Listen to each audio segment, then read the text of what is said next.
n'allait pas. Puisque si l'État temporise un peu en étudiant les situations là, d'ici 1 an, la plupart de ces gens-là, ils vont aller à la retraite. Or, c'est les syndicats qui sont responsables de ça. D'ailleurs, les décisionnaires ont créé partout qu'ils sont lésés. Ils ont créé 1 et 1000 collectifs pour se prendre en charge. Les syndicats n'ont pas pris en charge le truc. Je ne sais pas maintenant pourquoi, immédiatement. Ils ont dit que c'est rien ou c'est. Voilà. Donc tout ça, voilà, ça interroge sur la responsabilité des uns et des autres. Mais ce qui demeure constant, c'est que cette injustice-là, vraiment, personne ne peut dire qu'il est pour. Maintenant, dans ces histoires de décisionnaires, il y a 2 cas. Il y a des décisionnaires de droit et des décisionnaires de fait. La première catégorie, du moment où nous c'est des décisionnaires de fait. Les décisionnaires de droit, c'est ceux qui ont entré tardivement dans la fonction. Ils sont des décisionnaires, et ça, c'est des textes qui le prévoient. Voilà, ils sont décisionnaires. Mais ni cette catégorie-là, on a dit c'est à partir de la date de signature. C'est injuste. C'est injuste. Un diplôme, on le prend à partir de la date d'obtention. C'est comme si on disait à l'époque, vous sortez de l'école normale supérieure, comme on disait à cette époque-là, on vous dit oui, c'est bien. Mais vous restez 5 ans, vous n'avez pas de truc, on dit maintenant vous êtes décisionnaire. Ça, c'est pas possible, c'est impensable quand même. Donc, il va falloir que les gens quand même fassent très attention par rapport à l'appréciation de cette situation. Donc, mais il faut à un certain niveau que l'on sache que, voilà, faire preuve de discernement pour ne pas tomber dans un certain nombre de dérives. Bon, c'est difficile à faire avaler, mais disons-nous, c'est ça. Ça, personne ne peut le dire. Mais des fois, il lâche du lest sans le dire. Maintenant, quand quelqu'un lâche du lest sans le dire, il faut avoir une intelligence des situations et prendre la décision qui s'y est. Donc, globalement, il me semble que si on devrait tirer une leçon, c'est que les progressions sont disparates.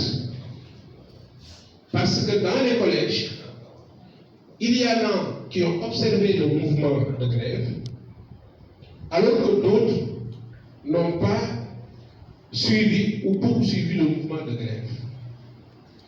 Il est en cours de sortie. Quand troisième, si je me trompe, vous pouvez me dire que ça, ce n'est pas une conclusion générale. Quand troisième, la progression est bonne, acceptable, parce que les profs qui faisaient grève, très souvent, ils venaient faire des cours de renforcement. Si c'est ça la conclusion sur la progression, je pense qu'on peut laisser ce point-là et avancer. C'est bon comme ça? Oui? Non, il ne faut pas attendre aussi qu'on tire une conclusion pour qu'on lève la main. Vous avez le temps de réagir, madame et messieurs. C'est pas la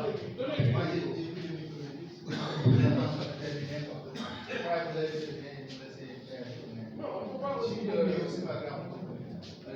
Parlez. Dites ce que vous voulez dire. Oui, juste, c'est comme vous l'avez si bien dit, au bloc, moi je suis du bloc de Sourou. Donc nous, on a 4 matières.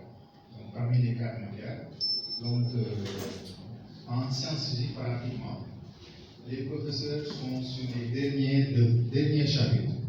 Donc, ils suivaient les grèves, mais comme on l'a bien dit, il y a certains, quand je les approchais pour les dissuader, ils me disaient, mais prince, c'est parce que directeur, parce que dans son progression, on a sur grève. Il y a certains qui me le disent quoi. On a sur grève, mais ce fait qu'on est. Si vraiment j'étais en retard, je n'allais pas suivre la grève. Mais comme j'ai une très bonne progression, je suivais la grève. Donc, je suis la grève. Donc, en PC, la progression elle est bonne. En ET, éducation technologique, il y a un seul professeur qui suivait la grève. Tous les autres quatre, les trois autres professeurs faisaient régulièrement leurs cours. En éducation familiale et sociale aussi, il y a aussi deux seuls professeurs qui observaient. Tous les autres faisaient les cours régulièrement. Donc nous, au bloc, on a prévu de faire au second semestre 2 devoirs. Le premier est en vue, on a commencé ça hier pour terminer ça le 18. Et le second devoir se fera le 5 juin. Donc on va faire les 2 devoirs pour le second semestre. Donc pour vous dire qu'au niveau du bloc, à part les sciences de la vie et de la terre, où il y a une progression qui est un peu faible, mais qui est au même niveau que les autres établissements, tout le reste, il y a une très bonne progression. Merci beaucoup.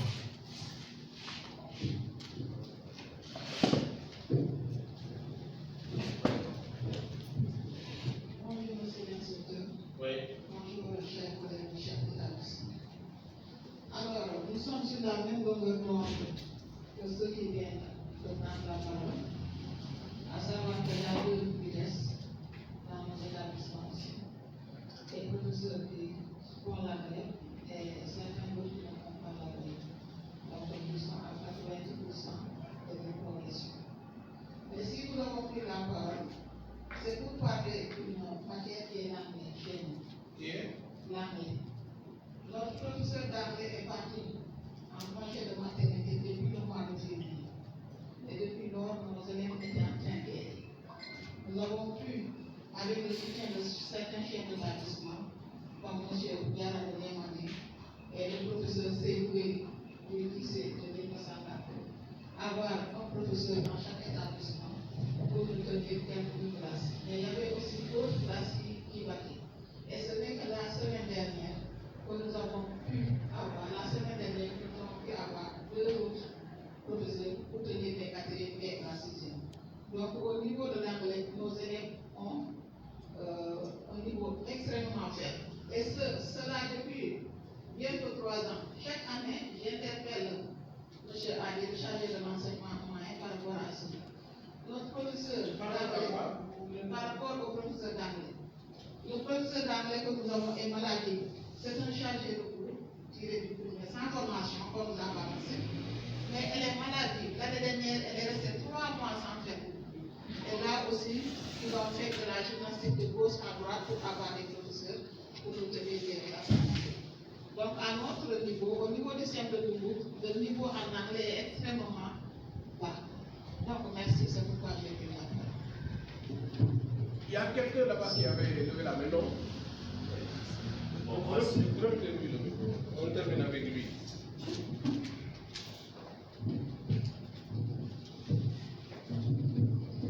Bonjour à toutes et à tous. Bonjour, monsieur les inspecteurs.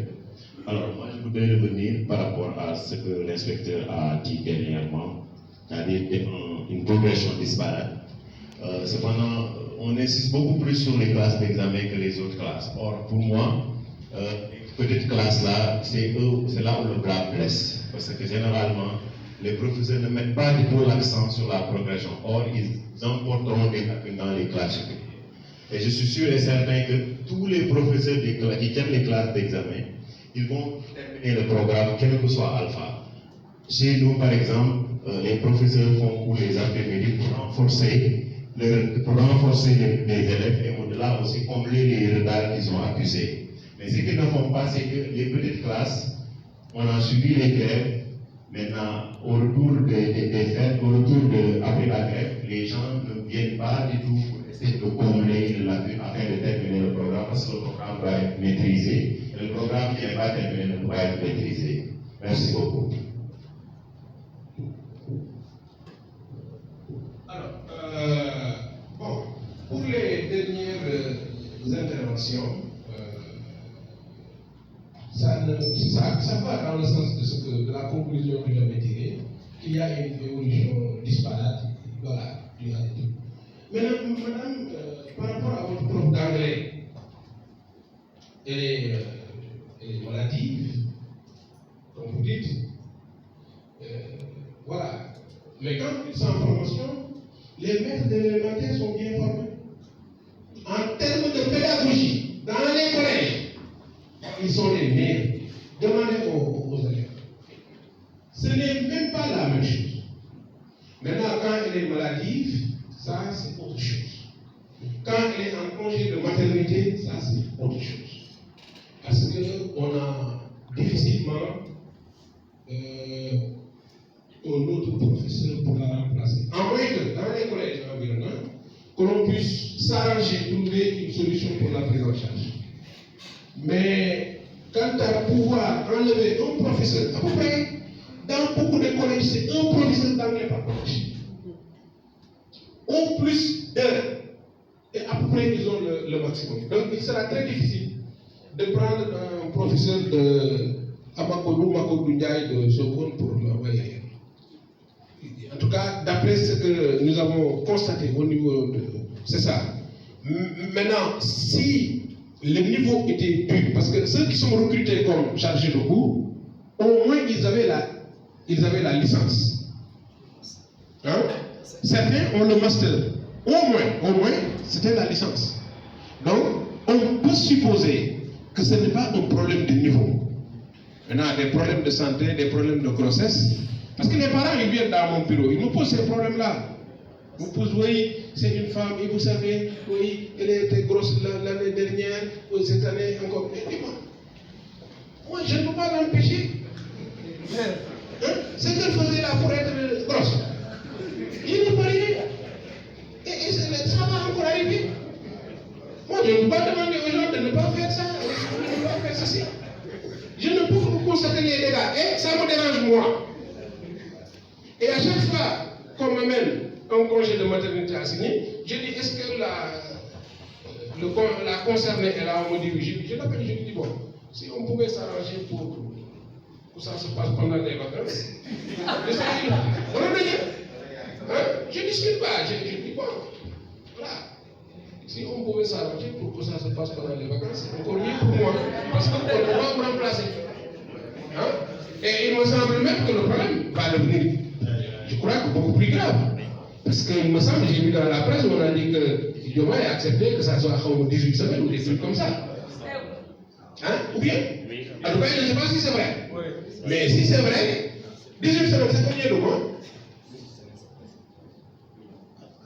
Hein? Ça veut dire que quelqu'un qui est grosse en janvier, mais l'année scolaire est terminée pour elle. Hein? C'est pas 2 semaines ou 3 semaines, non, 18 semaines. Je crois que c'est ce que j'ai lu. Hein? Donc, cette question-là, il faut qu'on gère ça avec beaucoup d'humanisme. Hein? Et dire que nous sommes désarmés. Une jeune femme qui est en âge de procréer, etc., avec un garçon, on n'a pas le choix. Il y a une autre qui est venue qui m'a dit que bon, elle avait fait le planning, mais elle a oublié. On a discuté, je les appelle.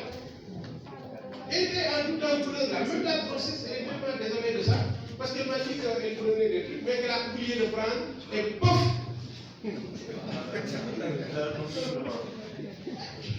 C'est comme ça, c'est des risques comme ça qui arrivent. Donc, qu'est-ce que je peux faire par rapport à ça? Rien. Et elle était en pleurs, etc. À cause de cette grossesse-là, elle voulait se rapprocher, etc. Je lui dis, mais il fallait vraiment être beaucoup plus organisé. Oui, je l'étais, mais j'ai oublié seulement, je ne sais pas, une ou deux. Et pof, c'est la grossesse. Hein? Voilà. Donc, vraiment, c'est des choses que nous pouvons, qu'on doit gérer comme ça. On n'y peut pas grand-chose. Alors, la conclusion de ça, le constat, c'est que les niveaux d'évolution sont dispares. Ça, c'est le constat. On a dit qu'au niveau des troisièmes, les gens se démènent parce qu'il y a, disons, le prestige des résultats qui fait que les gens sont tentés d'aller les encadrer. Mais ce qu'a dit Edouard, et c'est pourquoi d'ailleurs j'ai posé ces questions-là, c'est que quelle gestion faire après la reprise? Est-ce qu'on a eu à tenir des conseils spéciaux sur ça, la gestion des enseignements apprentissages, des stratégies de résilience après la reprise? Parce que un chef d'établissement ne peut pas être là et non. Il fallait appeler les professeurs à un dialogue, à une discussion, à un dialogue de gestion. Quand, chers collègues, la vie scolaire là était compliquée. Pour les troisièmes, est-ce que ça va? Oui, ça va. Mais le problème, ce n'est pas les troisièmes, ils vont partir. Mais comment gérer maintenant les autres classes? Quelle stratégie? Que comptons-nous faire pour que les dégâts soient limités? Parce que s'ils les prennent jusqu'en troisième, nous risquons d'avoir des difficultés et vous serez beaucoup plus fatigués. Mais c'est ça un guide, c'est ça un leader. Mais nous devons constater au niveau des collèges, et ce travail-là, au niveau des directeurs d'école, ils font ça. Et immédiatement, vous leur parlez de rattrapage, de comment ils appellent ça encore, remédiation. Lors de la réunion, c'est ça qu'ils m'ont dit. Ils ont tenu des réunions spéciales sur ces questions. Mais au niveau des chefs d'établissement, quand les professeurs sont là, il n'y a pas de guide, il n'y a rien. On dit, allez-y, chacun, il fait. Même sur la progression. On devrait pouvoir, par discipline, les appeler à évaluer et à donner les écarts entre deux professeurs et de dire comment faire pour que les élèves soient au même niveau. Mais si on ne le fait pas, quel est notre rôle au juste? En tant que leader, en tant que chef d'établissement, c'est quoi? Moi, je vais dans ce bureau. Les emplois sont là, on reprend les classes, là, c'est bon. Non, non, non. Il faut qu'on développe quand même des réflexes de professionnels. Parce que la réussite ne dépend pas uniquement des professeurs. Il faut qu'ils soient guidés, orientés, sensibilisés. Immédiatement après, le premier réflexe, c'était de convoquer un conseil de classe et de faire l'état des lieux par niveau et par discipline et de dire mais il on peut constater. Comment on va faire pour que les élèves, et chacun va développer son point de vue. Il y aura des gens dessus et démontrer que on se tue en troisième parce que c'est le prestige des résultats, mais que, comment on dit, en amont, si on ne fait rien pour que les élèves soient performants, en aval, en troisième, on va vers disons, des renforcements à n'en plus finir. Parce qu'on comble des lacunes. Donc, moi, je pense que vraiment, c'est ce travail-là qui est attendu dans chef d'établissement. Et non pas la grève est terminée, que quand il faut être classé. Non. Si c'est ça notre rôle, tout le monde peut le faire. Voilà. Même un apprenti, cas rapide, vous le mettez là-bas, ça ne change rien. Ignorez, la grève là c'est terminé, mais quelle réflexion, qu'est-ce qu'il faut faire de ça? C'est ça qui est attendu d'un professionnel. Il est bon de dire oui, les niveaux sont disparates, ils donnent notre grève, mais grève nous, etc. Le problème c'est les petites classes, mais quelle réflexion interne en termes de stratégie de résilience sont développées? Quelle réflexion? Quelle stratégie? Que faire face à cette situation? Mais bon, souvent, bon.